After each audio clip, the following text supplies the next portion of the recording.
ವಿಘ್ನರಾಜ ವಿಶುದ್ಧವಾಣಿ ವಿಶಿಷ್ಟ ವಿಷ್ಣು ವಿಶೇಷ ಶಂಕರ ವಾಯು ಜಲ ಗಗನ ಅನಲ ಅಣು ಓಂಕಾರ ಬ್ರಹ್ಮಾಂಡ ಆದಿಮಧ್ಯ ಅಂತದ ವ್ಯಾಪ್ತಕ್ಕೆ ಸಚ್ಚಿತ್ ಆನಂದ ಆತ್ಮಜ್ಞಾನಕ್ಕೆ ರೂಪುನೂರರ ಶುದ್ಧ ಚೈತನ್ಯಕ್ಕೆ ನಮೋ ನಮಃ. ಮಹಾಭಾರತದ ಆತ್ಮೀಯ ಪ್ರೇಕ್ಷಕರೇ, ವೀಕ್ಷಕರೇ, ಆಸಕ್ತರೇ, ವಿಮರ್ಶಕರೇ, ಕುತೂಹಲಿಗರೇ, ಪಂಚಪಾಂಡವರ ಜನನವಾದ ನಂತರ ಇತ್ತ ಕುಮಾರವ್ಯಾಸ ಹೇಳಿದಂತಹ ತಿಳಿಯ ಹೇಳುವೆ ಕೃಷ್ಣ ಕಥೆಯನ್ನು ಇಳೆಯ ಜಾಣರು ಮೆಚ್ಚುವಂತಿರೆ ನೆಲಕ್ಕೆ ಪಂಚಮಶ್ರುತಿಯನೊರವೇನು ಕೃಷ್ಣ ಮೆಚ್ಚಲಿಕೆ ಅನ್ನುವ ಪ್ರತಿಜ್ಞೆಯನ್ನು ಮಾಡಿ ಕಾವ್ಯವನ್ನು ಆರಂಭ ಮಾಡಿದನಲ್ಲ, ಆ ಸೂತ್ರಧಾರಿ ಶ್ರೀಕೃಷ್ಣನ ಜನನವನ್ನು ಕುರಿತು ನಾವು ನೋಡಲಿದ್ದೇವೆ. ಅದಕ್ಕಾಗಿ ಮಥುರೆಗೆ ಬಂದಿದ್ದೇವೆ. ರಣಭಯಂಕರನರ್ಜುನನು ಧರೆಯೊಳುದಿಸದ ಮುನ್ನ ತಿಂಗಳ ನೆನೆಸಿದರೆ ಮೂರಾಯಿತು ಮಥುರೆಯ ರಾಜಭವನದಲ್ಲಿ. ಅರ್ಜುನ ಹುಟ್ಟುವುದಕ್ಕೆ 3 ತಿಂಗಳ ಮುಂಚೆ ಮಥುರೆಯ ರಾಜಭವನದಲ್ಲಿ ಏನಾಗಿದೆ ಅಂತ ಕುಮಾರವ್ಯಾಸ ವರ್ಣನೆಯನ್ನು ಮಾಡಲಿಕ್ಕೆ ಆರಂಭ ಮಾಡಿದ. ಆದರೆ ಹೆಚ್ಚು ವರ್ಣನೆಯನ್ನು ಮಾಡಿಲ್ಲ ಅಲ್ಲಿ. ಏಕೆಂದರೆ ಮಹಾಭಾರತದ ಸಂದರ್ಭದ ಕೃಷ್ಣ ಪಾತ್ರದ ಚಿತ್ರಣವೇ ಬೇರೆ. ಮಹಾಭಾರತದಲ್ಲಿ ವಾಸ್ತವವಾಗಿ ಶ್ರೀಕೃಷ್ಣನ ದರ್ಶನ ನಮಗೆ ಸಂಪೂರ್ಣವಾಗಿ ಮೊಟ್ಟಮೊದಲ ಬಾರಿ ಆಗತಕ್ಕದ್ದು ದ್ರೌಪದಿ ಸ್ವಯಂವರದಲ್ಲಿ. ಹಾಗಂತ ಕೃಷ್ಣನ ಬಗ್ಗೆ ನಾವು ಏನೂ ಪರಿಚಯವನ್ನು ಮಾಡಿಕೊಡದೇ ಇರಲಿಕ್ಕಾಗಲ್ಲವೇ? ಅದು ಕಾರಣ ಭಾಗವತವನ್ನು ಆಧರಿಸಿ ಅತ್ಯಂತ ಸಂಕ್ಷಿಪ್ತವಾಗಿ ಕೃಷ್ಣನ ಒಂದು ಚರಿತೆಯನ್ನು ನಿಮ್ಮ ಮುಂದೆ ಮಂಡನೆ ಮಾಡಲಿಕ್ಕೆ ನಾನು ಪ್ರಯತ್ನ ಪಡ್ತಾ ಇದ್ದೇನೆ. ಆ ಹಿನ್ನೆಲೆಯಲ್ಲಿ ವಸುದೇವ ದೇವಕಿಯರ ವಿವಾಹ, ಆಕಾಶವಾಣಿಯ ಘೋಷ, ಕ್ರೋಧ ತಪ್ತ ಕಂಸ ತಂಗಿಯನ್ನು ಕೊಲ್ಲಲಿಕ್ಕೆ ಹೋಗಿದ್ದು, ಮಧ್ಯದಲ್ಲಿ ವಸುದೇವ ತಡೆದಿದ್ದು, ಭಾಷೆ ಕೊಟ್ಟಿದ್ದು, ಅವರಿಬ್ಬರನ್ನು ಸೆರೆಮನೆಗೆ ಹಾಕಿದ್ದು, 6 ಜನ ಮಕ್ಕಳನ್ನು ಸಾಯಿಸಿದ್ದು, 7ನೆಯ ಗರ್ಭಸ್ರಾವವಾಗಿದೆ ಅಂತ ಕೇಳಿದ ನಂತರ 8ನೆಯ ಗರ್ಭಕ್ಕೆ ಬಿಗಿ ಸಂಕೋಲೆಗಳನ್ನು ಭದ್ರಪಡಿಸಿದ್ದು, ಎಚ್ಚರಿಕೆಯನ್ನು ತೆಗೆದುಕೊಂಡಿದ್ದು, ಈ ಎಲ್ಲ ಅಂಶಗಳನ್ನು ನಾವು ಹಿಂದಿನ ಉಪನ್ಯಾಸದಲ್ಲಿ ನೋಡಿದ್ದೇವೆ. ಈಗ ಇಂದಿನ ಉಪನ್ಯಾಸವನ್ನು ಆರಂಭ ಮಾಡೋಣವೇ?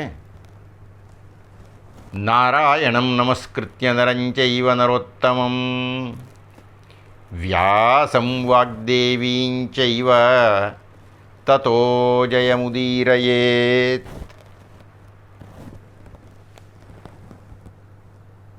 ಕಂಸ 8ನೆಯ ಮಗುವಿಗಾಗಿ ಕಾಯುತ್ತಿದ್ದಾನೆ.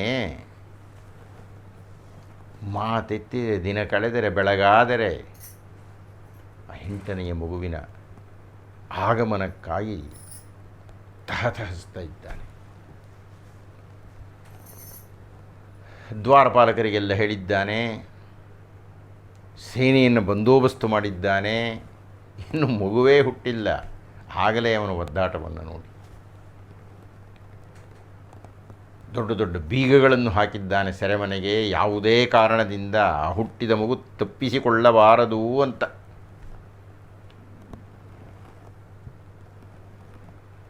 ಆಯಿತು, 8ನೇ ಮಗುವಿನ ಜನನ ಇನ್ನೇನು ಆಗಬೇಕಾಗಿದೆ. ಆದರೆ ಕೊಂಚ ಕಾಲದ ಹಿಂದೆ ವಿಷ್ಣು ಯೋಗಮಾಯೆಗೆ ಆದೇಶಿಸಿದ್ದ. ಏನಂತ ಆದೇಶಿಸಿದ್ದ ಅನ್ನುವುದನ್ನು ನಾನು ಹಿಂದಿನ ಉಪನ್ಯಾಸದಲ್ಲಿ ಪ್ರಶ್ನೆ ಕೇಳಿ ನಿಲ್ಲಿಸಿದ್ದೆ. ಯೋಗಮಾಯೆಗೆ ವಿಷ್ಣು ಹೇಳಿದ, ನೀನು ಈಗ ಯಶೋದೆಯ ಗರ್ಭದಲ್ಲಿ ಜನಿಸು. ನೀನು ಜನಿಸುತ್ತಿದ್ದಂತೆಯೇ ನೀನು ಅಲ್ಲಿನ ಕೋಟೆ ಬಾಗಿಲುಗಳನ್ನು ತೆಗೆಸು. ನಿನ್ನಲ್ಲಿಗೆ ನಾನು ಬರ್ತೀನಿ. ನಿನ್ನ ಸ್ಥಾನದಲ್ಲಿ ನನ್ನನ್ನು ಪ್ರತಿಷ್ಠಾಪಿಸುತ್ತಾನೆ ನಮ್ಮಪ್ಪ. ನಿನ್ನನ್ನು ಕರ್ಕೊಂಡು ಸೆರೆಮನೆಗೆ ಬರ್ತಾನೆ. ನಿನಗೆ ಯಾವ ಸೆರೆಮನೆ? ನಿನಗೆ ಯಾವ ಕೋಟೆ ಕೊತ್ತಲುಗಳು, ಕಬ್ಬಿಣದ ಸಲಾಕೆಗಳು, ದ್ವಾರಗಳು ಯಾವುದು ಅಡ್ಡಿ ನಿನಗೆ ಅಂತ ಹೇಳಿದ್ದೆ. ವಿಷ್ಣುವಿನ ತಂಗಿಯಾದ ಯೋಗಮಾಯೆ, ಭದ್ರಕಾಳಿಯಾದ ಯೋಗಮಾಯೆ, ವೈಷ್ಣವಿಯಾದ ಯೋಗಮಾಯೆ, ಕಾಳಿ, ಕರಾಳಿ, ಚಂಡಿ, ಚಾಮುಂಡಿ, ದುರ್ಗಾ ಇತ್ಯಾದಿ ಅನೇಕ ಹೆಸರುಗಳಿಂದ ಪ್ರಸಿದ್ಧಳಾದಂತಹ ಆ ಯೋಗ ಮಾಯೆ ಅತ್ತ ಯಶೋದೆಯ ಗರ್ಭದಲ್ಲಿ ಸ್ಥಾಪಿತಳಾಗಿದ್ದಾಳೆ.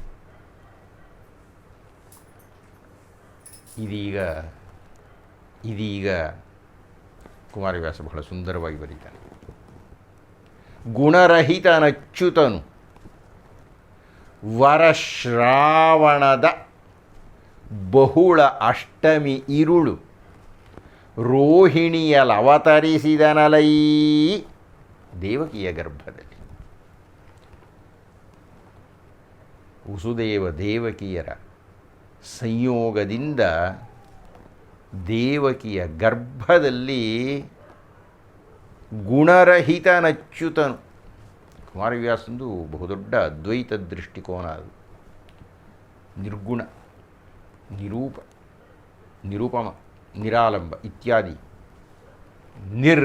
ಗುಣವಾಚಕಗಳಿಂದ ಕೂಡಿರತಕ್ಕಂತಹ ಆ ಪರಬ್ರಹ್ಮ ಸ್ವರೂಪನಾಗಿರತಕ್ಕಂಥ ಅಚ್ಯುತ ಅಂದರೆ ಚ್ಯುತಿಯೇ ಇಲ್ಲದ, ನಾಶವೇ ಇಲ್ಲದ ಗುಣರಹಿತನಚ್ಯುತನು ವರಶ್ರಾವಣ ಬಹುಳದಷ್ಟಮಿ ಇರುಳು.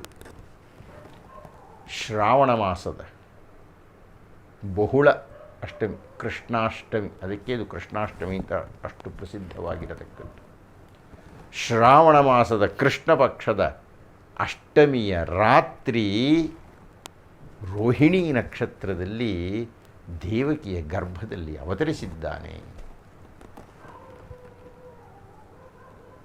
ಇಲ್ಲಿ ಒಂದು ಪುಟ್ಟ, ಆ ಇಡೀ ಪದ್ಯದಲ್ಲಿ ಒಂದು ಪುಟ್ಟ ಸಮಸ್ಯೆ ಇದೆ. ಅದನ್ನು ನಾನು ಆಮೇಲೆ ಮಾತಾಡ್ತೀನಿ. ಜನನವಾಗಲಿ, ಆಗಿನ ವಿಷಯವನ್ನು ಮಾತಾಡಿಬಿಡೋಣ. ಹೇಗೆ ಹುಟ್ಟಿದ್ದಾನೆ, ಹೇಗೆ ಕಂಡಿದ್ದಾನೆ ಕೃಷ್ಣ? ಇನ್ನೂ ಕೃಷ್ಣ ಹೆಸರಿಟ್ಟಿಲ್ಲ. ಹೇಗೆ ಕಂಡಿದ್ದಾನೆ? ಹುಟ್ಟುತ್ತಾ ಇದ್ದ ಹಾಗೆ ಶಿಶುವಿನಂತಿಲ್ಲ, ತೇಜೋಮಯವಾಗಿದೆ. ಕಿರೀಟಧಾರಿಯಾಗಿದೆ, ಪೀತಾಂಬರಧಾರಿಯಾಗಿದೆ, ಸರ್ವಾಲಂಕಾರ ಭೂಷಿತವಾಗಿದೆ. ಶಂಖ, ಚಕ್ರ, ಗದಾ, ಪದ್ಮಗಳನ್ನು ಹೊಂದಿರತಕ್ಕಂತಹ 4 ಭುಜಗಳಿಂದ ವಿರಾಜಮಾನನಾಗಿ ಬಿಟ್ಟಿದ್ದಾನೆ ವಿಷ್ಣು. ಗಂಡ ಹೆಂಡತಿಯರಿಬ್ಬರು ನೋಡ್ತಾ ಇದ್ದಾರೆ, ಇದೇನಿದು? ಸುಖಪ್ರಸವವಾಗಿದ್ದರಿಂದ ದೇವಕಿಗೆ ನೋವು ಕಾಣಲಿಲ್ಲ. ಪಕ್ಕದಲ್ಲಿ ಇದ್ದಕ್ಕಿದ್ದ ಹಾಗೆ ಪ್ರಸವವಾಗಿ ಬಿಟ್ಟಿದೆ, ದೈದೀಪ್ಯಮಾನವಾಗಿದೆ. ಹಾಗೂ ನೋಡಿದರೆ ಬೆಳೆದು ನಿಂತು ಬಿಟ್ಟಿದೆ. ಪೀತಾಂಬರಧಾರಿಯಾಗಿರತಕ್ಕಂಥ ನಾರಾಯಣನನ್ನು ಕಂಡು ದಿಗ್ಭ್ರಮಿತರಾಗಿ ಬಿಟ್ಟಿದ್ದಾರೆ ಗಂಡ ಹೆಂಡತಿಯರಿಬ್ಬರು. ಅಪ್ರಯತ್ನವಾಗಿ ನಮಸ್ಕಾರ ಮಾಡಿದ್ದಾರೆ.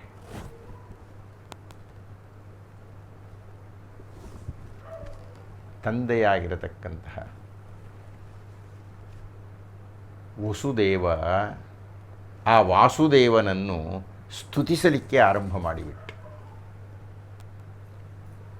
ಆತನ ಸ್ತುತಿಯೆಲ್ಲ ಮುಗಿದ ಮೇಲೆ, ನಾನು ಭಾಗವತದ ಉಪನ್ಯಾಸ ಕೊಡ್ತಾ ಇದ್ದರೆ ಅದೆಲ್ಲ ವಿವರವಾಗಿ ಹೇಳಬೇಕಾಗಿತ್ತು. ಈಗ ಮಹಾಭಾರತದಲ್ಲಿ ಇದು ಉಪಾಂಗವಾಗಿ ಬಂದಿದೆ, ಅದರಿಂದ ಅದೆಲ್ಲ ಹೆಚ್ಚು ವಿವರಣೆಗೆ ಹೋಗ್ತಾ ಇಲ್ಲ ನಾನು.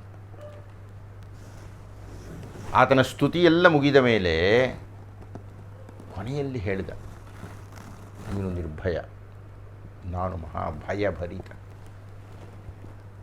ನೀನು ನಿರ್ಗುಣ ಕಾಲಾತೀತ. ಅದು ಏನು ಮಾಡೋದು ಸ್ವಾಮಿ, ನಮ್ಮಲ್ಲಿ ಗುಣಗಳಿವೆ.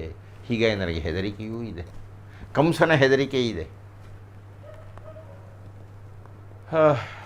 ನೀನು ಹುಟ್ಟಿರತಕ್ಕಂಥ ವಿಷಯವನ್ನು ಕಂಸನಿಗೆ ತಿಳಿಸದಂತೆ ಏನಾದರೂ ಮಾಡಬೇಕಪ್ಪ ನೀನು.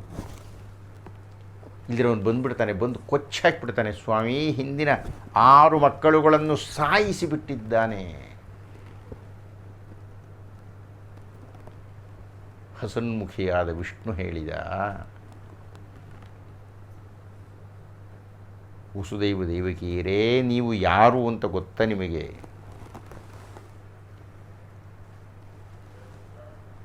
ಹಿಂದೆ ಸ್ವಯಂಭುವ ಮನ್ವಂತರದಲ್ಲಿ ಅಮ್ಮ ದೇವಕಿ ನಿನ್ನ ಹೆಸರು ಪೃಶ್ನಿ ಅಂತ ಇತ್ತು. ವಸುದೇವ ನಿನ್ನ ಹೆಸರು ಸುತಪ ಅಂತ ಇತ್ತು. ಚತುರ್ಮುಖ ಬ್ರಹ್ಮ ನಿಮಗೆ ಆದೇಶ ಮಾಡಿದ, ನೀನಾಗ ಪ್ರಜಾಪತಿಯಾಗಿದ್ದೆ, ನಿನಗೆ ಆದೇಶ ಮಾಡಿದ ಶುದ್ಧ ಮನಸ್ಸಿನಿಂದ ಪರಬ್ರಹ್ಮನನ್ನು ಕುರಿತು ಚಿಂತನೆ ಮಾಡಿ, ತಪಸ್ಸು ಮಾಡಿ, ಯೋಚನೆ ಮಾಡಿ, ಬೇಕು ಅಂಥೇಳಿ ಪುತ್ರ ಸಂತಾನ ಬೇಕು ಅಂತ ಕೇಳಿ. ಆಗ ನೀವು ನಿರಾಹಾರಿಗಳಾಗಿ, ವಾತಾಹಾರಿಗಳಾಗಿ, ಪ್ರಾಣಾಹಾರಿಗಳಾಗಿ ಬಹಳ ಕಷ್ಟಪಟ್ಟು ಇಂದ್ರಿಯ ನಿಗ್ರಹವನ್ನು ಮಾಡಿ ಸದಾ ನನ್ನ ಸ್ಮರಣೆಯಲ್ಲಿ ಇದ್ದು ನನ್ನನ್ನು ಪ್ರಾರ್ಥಿಸಿದಿರಿ, ಬಹುಕಾಲ ತಪಸ್ಸನ್ನು ಮಾಡಿದಿರಿ, ನಿಷ್ಠೆಯಿಂದ ಇದ್ದಿರಿ, ಶ್ರದ್ಧಾ ಭಕ್ತಿಗಳಿಂದ ನನ್ನನ್ನು ಪೂಜಿಸಿದಿರಿ. ನಾನು ಪ್ರತ್ಯಕ್ಷನಾಗಿ ಕೇಳಿದೆ ಏನು ಬೇಕು ಅಂತ. ಆವಾಗ ನೀವು ಹೇಳಿದಿರಿ ನಿನ್ನಂಥ ಒಬ್ಬ ಮಗ ಬೇಕು ಅಂತ. ಆಗಲಿ ಅಂತ ನಾನು ಮಾತು ಕೊಟ್ಟೆ. ಆಮೇಲೆ ನೀವು ಪರಸ್ಪರ ಸಂಯೋಗವನ್ನು ಹೊಂದಿದಿರಿ.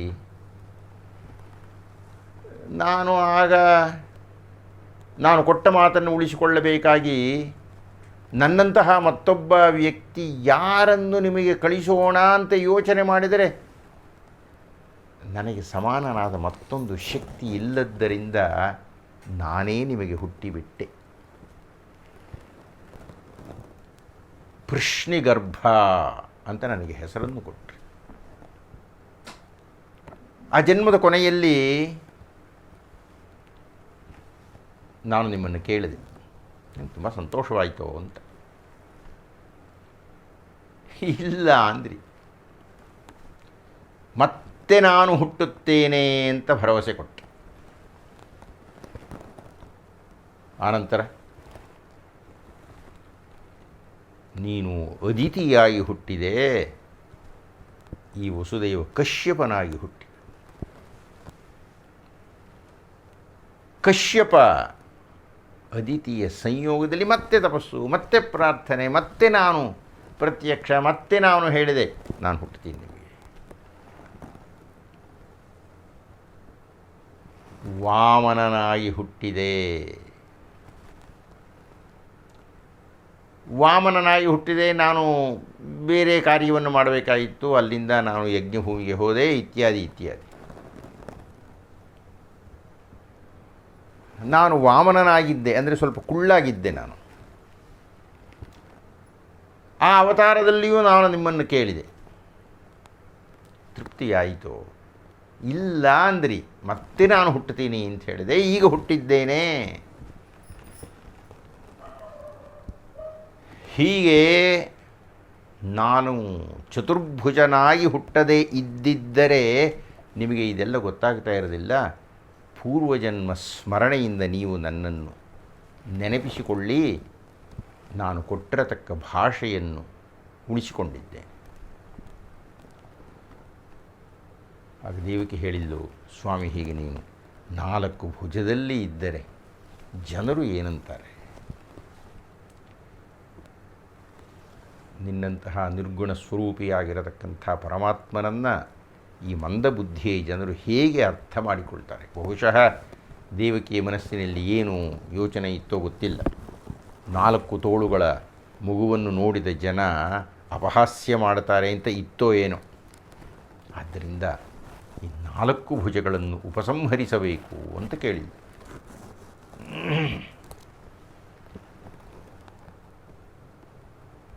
ವಸುದೇವನ ಕಡೆಗೆ ನೋಡಿ ನಾರಾಯಣ ಹೇಳಿದ, ವಸುದೇವ, ಕಂಸನಿಗಾಗಿ ನೀನು ಹೆದರಬೇಡ.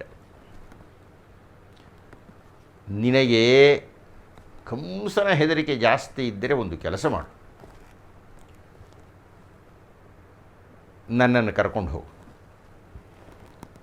ನಾನು ಸಾಧಾರಣ ಶಿಶುವಿನಂತೆ ದ್ವಿಭುಜಧಾರಿಯಾಗಿ ಮಲಗಿದ್ದೀನಿ. ಇಲ್ಲಿಂದ ನನ್ನನ್ನು ಕರೆದುಕೊಂಡು ಹೋಗಿ ನಿನ್ನ ಸ್ನೇಹಿತ ಇದ್ದಾನಲ್ಲ ಗೋಕುಲದಲ್ಲಿ, ನಂದ ಗೋಪನ ಮನೆಯ ಆತನ ಪತ್ನಿ ಯಶೋದೆ, ಆಕೆಗೆ ಒಂದು ಮಗು ಹುಟ್ಟಿದೆ, ಯೋಗಮಾಯಿ.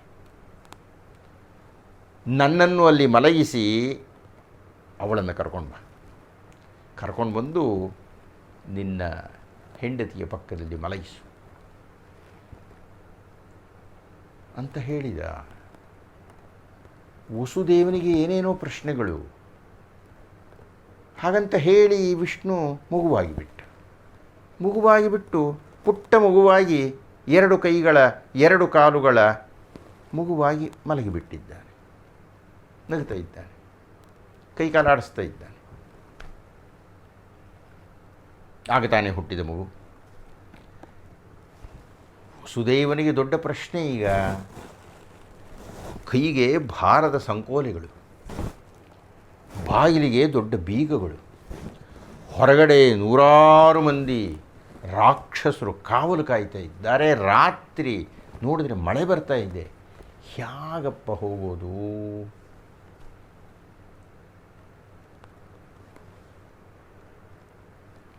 ಪ್ರತ್ಯಕ್ಷನಾಗಿ ಕಂಡಂತಹ ವಿಷ್ಣು ಏನೇನೋ ಹೇಳಿಬಿಟ್ಟ.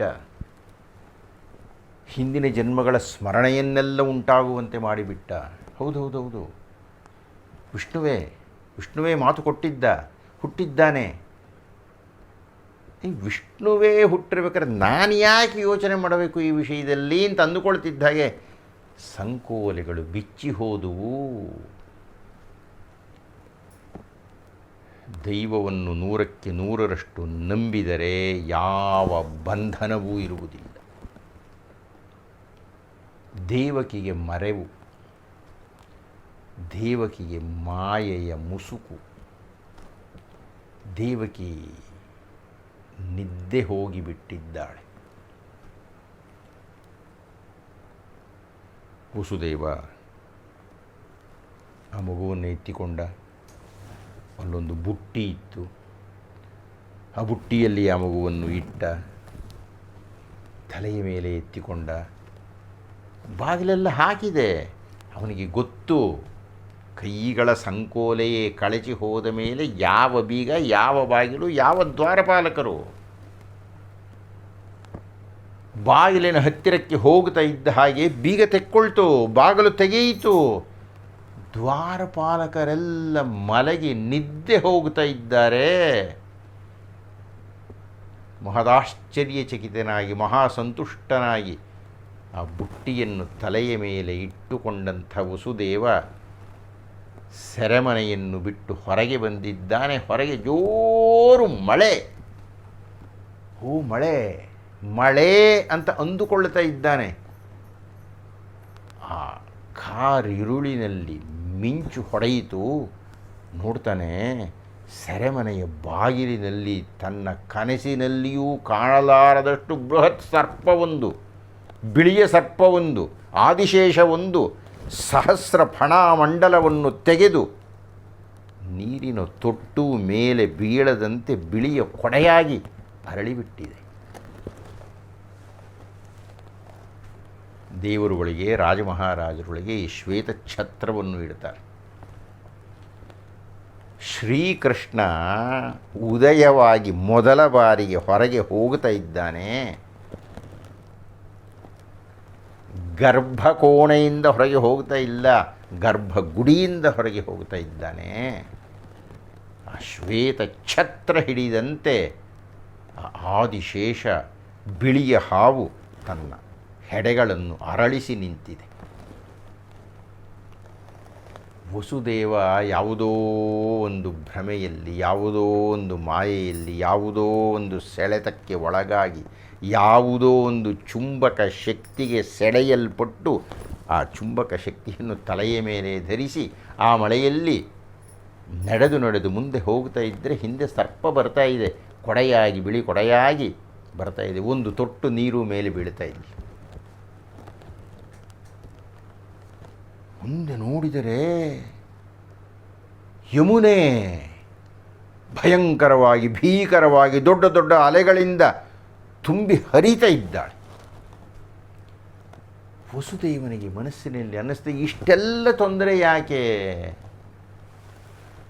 ಇಷ್ಟೆಲ್ಲ ಅಡ್ಡಗೋಡೆಗಳ ಯಾಕೆ, ಯಮುನೆ ತುಂಬಿ ಹರಿಯುವುದೇನು ಬಂತು?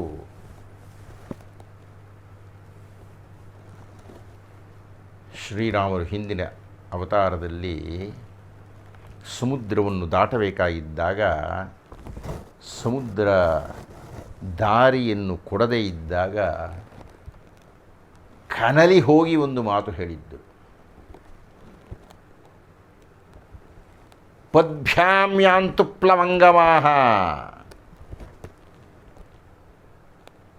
ಸಮುದ್ರಂ ಕ್ಷೋಭಯಿಷ್ಯಾಮಿ ಸಮುದ್ರಂ ಶೋಷಯಿಷ್ಯಾಮಿ, ಸಮುದ್ರವನ್ನು ಒಣಗಿಸಿಬಿಡ್ತೀನಯ್ಯ. ಪದ್ಭ್ಯಾಂ ಯಾಂತು ಪ್ಲವಂಗಮಾಹ, ಕೋತಿಗಳೆಲ್ಲ ವಾನರರೆಲ್ಲ ನಡ್ಕೊಂಡು ಹೋಗ್ಬಿಡ್ತಾರೆ ಸಮುದ್ರ ಮಧ್ಯದಲ್ಲಿ, ದಾರಿ ಬಿಡಿಸಿಬಿಡ್ತೀನಿ, ಒಣಗಿಸಿಬಿಡ್ತೀನಿ, ಹೀಗೆಲ್ಲ ಪ್ರತಿಜ್ಞೆ ಮಾಡಿತ್ತು. ಈಗ ಕೃಷ್ಣಾವತಾರವಾಗಿದೆ, ಅದು ನಡೆಯಬೇಕಾಗಿದೆಯೇನೋ, ಅದು ಸಾಧ್ಯವಾಗಬೇಕಾಗಿದೆಯೇನೋ. ವಸುದೇವನ ಮುಂದೆ ಎದ್ದೆದ್ದು ಬೀಳ್ತಾ ಇರತಕ್ಕಂಥ ವಾರಾಶಿ. ವಸುದೇವ ಕ್ಷಣಕಾಲ ತಡೆದ ಯಮುನಾ ನದಿಯ ದಂಡೆಯಲ್ಲಿ. ಮೇಲೆ ಇದ್ದಾನೆ ಭಗವಂತ, ನನಗೇಕೆ ಚಿಂತೆ, ಆತ ಕೊಟ್ಟ ಆದೇಶದಂತೆ ಹೋಗ್ತಾ ಇದ್ದೇನೆ ಅಂತ ಯಮುನೆಯಲ್ಲಿ ಕಾಲಿಟ್ಟ. ಏನೂ ಆಗಲಿಲ್ಲ, ರಭಸದಿಂದ ಹೋಗ್ತಾ ಇದ್ದಾಳೆ ಯಮುನೆ. ಎರಡನೆಯ ಕಾಲಿಟ್ಟ, ನಡೆದ, ನೀರು ಹತ್ತಿತು, ಮೊಣಕಾಲಿಗೆ ಬಂದಿತು. ವಸುದೇವನಿಗೆ ಸ್ವಲ್ಪ ಇಲ್ಲ, ಮೇಲೆ ವಾಸುದೇವನಿದ್ದಾನೆ. ಮತ್ತೆ ಹೆಜ್ಜೆಗಳನ್ನು ಇಟ್ಟ, ಕೆಳಕ್ಕೆ ಹೋದಂತೆ, ನೀರು ಮೇಲಕ್ಕೆ ಬಂದಂತೆ, ಹತ್ತಿ ಹತ್ತಿ ಹತ್ತಿ ನೀರು ಹೊಟ್ಟೆಯ ತನಕ ಬಂದಿತು. ಮುಂದಕ್ಕೆ ಹೋದರೆ ಏನಾಗುತ್ತೋ, ಮುಂದಕ್ಕೆ ಹೋದ ನೀರು ಎದೆಯ ತನಕ ಬಂದಿತು. ಇನ್ನೂ ಹೋಗ್ತಾ ಇದ್ದಾನೆ, ನೀರು ಗಲ್ಲದ ತನಕ ಬಂತು. ಇನ್ನೊಂದು ಹೆಜ್ಜೆ ಇಟ್ಟ, ನೀರು ತುಟಿಗಳ ತನಕ ಬಂದಿತು. ಬಾಯಿನೊಳಗೆ ನೀರು ಹೋಯಿತು. ಇನ್ನೊಂದು ಹೆಜ್ಜೆ ಇಡಬೇಕು, ಇನ್ನೊಂದು ಹೆಜ್ಜೆ ಇಟ್ಟರೆ ತುಟಿಯನ್ನು ಮೀರಿ ಮೂಗಿನೊಳಕ್ಕೆ ನೀರು ಹೋಗುತ್ತದೆ. ಮೂಗಿನೊಳಗೆ ನೀರು ಹೋಗುತ್ತಿದ್ದಂತೆಯೇ ಉಸಿರಾಡುವುದು ನಿಂತು ಹೋಗುತ್ತದೆ, ಬಿದ್ದು ಹೋಗುತ್ತೇನೆ. ವಾಸುದೇವನಿದ್ದಾನೆ. ಮುಂದಿನ ಹೆಜ್ಜೆ ಇಟ್ಟ, ತುಟಿಗೆ ಬಂದ ನೀರು ನುಗ್ಗಬೇಕು ನಾಸಿಕದೊಳಕ್ಕೆ. ಅಷ್ಟು ಹೊತ್ತಿಗೆ ಆ ಬುಟ್ಟಿಯಲ್ಲಿ ಮಲಗಿದ್ದ ಕೃಷ್ಣನ ಪಾದ ಯಮುನೆಗೆ ತಗುಲಿತು. ಇಲ್ಲಿ ತನಕ ಬಂದುಬಿಟ್ಟಿದೆ ನೀರು, ಅಷ್ಟು ಕೆಳಕ್ಕೆ ಇಳಿದಿದ್ದಾನೆ. ಆ ಪಾದ ಹೀಗೆ ಬಂದು ನೀರು ತಗುಲ್ತು, ಝರ್ರಂತ ಇಳಿದು ಹೋಗ್ತು. ದಿಗ್ಭ್ರಮೆಯಾಗಿಬಿಡ್ತು ವಸುದೇವನಿಗೆ. ದಿಗ್ಭ್ರಮೆಯಾಗಿಬಿಟ್ಟು ಕಣ್ಣು ಬಿಟ್ಟು ನೋಡಿಬಿಟ್ಟ. ಏನು ಕಾಣುತ್ತೆ, ಎಲ್ಲ ಕತ್ತಲು, ಆಗಾಗ ಮಿಂಚು. ಒಂದು ಸಲ ಮಿಂಚು ಹೊಡೀತು. ನೀರಿಲ್ವೇ ಇಲ್ಲ, ಏನಿದು, ನೀರು ಬರ್ತಾ ಇದೆ, ನಿಂತು ಹೋಗ್ಬಿಟ್ಟಿದೆ. ಅಡ್ಡಗೋಡೆ ಕಟ್ಟಿದಂತೆ ಬಂದ ನೀರೆಲ್ಲ ಇಲ್ಲೇ ನಿಂತು ಬಿಡ್ತಾ ಇದೆ, ಮೇಲಕ್ಕೆ ಹೋಗ್ತಾ ಇದೆಯೇ ವಿನಃ ಅವನ ಮೇಲೆ ಬರ್ತಾನೇ ಇಲ್ಲ. ಇಲ್ಲಿ ನೋಡಿದರೆ ದಾರಿಯಾಗಿ ಬಿಟ್ಟಿದೆ. ಪದ್ಭ್ಯಾಂ ಯಾಂತು ಪ್ಲವಂಗಮಾಹ, ನಡ್ಕೊಂಡು ಹೋಗ್ಬಿಡ್ತಾರಯ್ಯ. ಶ್ರೀರಾಮರು ಒಂದು ಗರ್ಜಿಸಿದ್ದರು.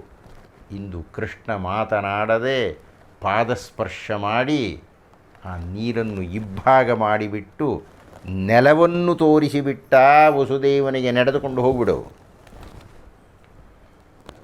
ವಸುದೇವ ನಡೆದು ಹೋಗಿಬಿಟ್ಟಿದ್ದಾನೆ. ನಂದಗಾವಿಗೆ ಹೋಗಿಬಿಟ್ಟ. ಅಲ್ಲಿ ನೋಡಿದರೆ ದಿಡ್ಡಿಯ ಬಾಗಿಲು ತೆರೆದು ಬಿಟ್ಟಿದೆ. ಹೇಗೆ ತೆರೀತು? ಯೋಗಮಾಯೆ ಇದ್ದಾಳಲ್ರಿ, ಅವಳು ತೆರೆಸಿಬಿಟ್ಟಿದ್ದಾಳೆ. ನೇರವಾಗಿ ಹೋದ, ಕೃಷ್ಣನನ್ನು ಅಲ್ಲಿ ಇಟ್ಟ, ಯೋಗಮಾಯೆಯನ್ನು ತಲೆಯಲ್ಲಿ ಧರಿಸಿದ, ಮತ್ತೆ ಬಂದ. ಯಮುನೆ ಈತನ ಬರವಿಗಾಗಿ ಕಾಯುತ್ತಿದ್ದಾಳೇನೋ ಅನ್ನುವಂತೆ ಬಂದ. ನೀರೆಲ್ಲ ಮೇಲಕ್ಕೆ ಹೋಗ್ತಾ ಇದೆ, ಖಾಲಿಯಾಗಿದೆ. ದಾರಿಯಲ್ಲಿ ನಡೆದು ಬಂದ. ದ್ವಾರಪಾಲಕರೆಲ್ಲ ಮಲಗಿದ್ದಾರೆ, ಬಾಗಿಲೆಲ್ಲ ತೆಗೆದಿದೆ. ಒಳಗೆ ಬಂದ, ಬಾಗಿಲು ಹಾಕ್ಕೊಳ್ತು, ಬೀಗ ಹಾಕ್ಕೊಳ್ತು. ಮಗುವನ್ನು ತಂದು ದೇವಕಿಯ ಪಕ್ಕದಲ್ಲಿ ಇಟ್ಟ. ಕೈ ಸಂಕೋಲೆಗಳು ಬಂದು ಸೇರಿಕೊಳ್ತು. ಮಗು ಅತ್ತಿತು. ದ್ವಾರಪಾಲಕರು ಎದ್ದರು. ಆಮೇಲೆ ಮುಂದಿನ ಉಪನ್ಯಾಸದಲ್ಲಿ ನೋಡೋಣ ಅಂತ ಹೇಳ್ತಾ ಇಂದಿನ ಉಪನ್ಯಾಸವನ್ನು ಮುಕ್ತಾಯ ಮಾಡ್ತಾ ಇದ್ದೇನೆ. ನಮಸ್ಕಾರ. ವೇದಪಾರಾಯಣದ ಫಲ, ಗಂಗಾದಿ ತೀರ್ಥಸ್ನಾನ ಫಲ, ಕೃಚ್ಛ್ರಾದಿ ತಪಸ್ಸಿನ ಫಲವು, ಜ್ಯೋತಿಷ್ಠೋಮಯಾಗ ಫಲ, ಮೇದಿನಿಯನು ಒಲಿದಿತ್ತ ಫಲ, ವಸ್ತ್ರಾದಿ ಕನ್ಯಾದಾನ ಫಲಬಹುದು. ಆಧರಿಸಿ ಭಾರತದೊಳೊಂದಕ್ಷರವ ಕೇಳ್ದರಿಗೆ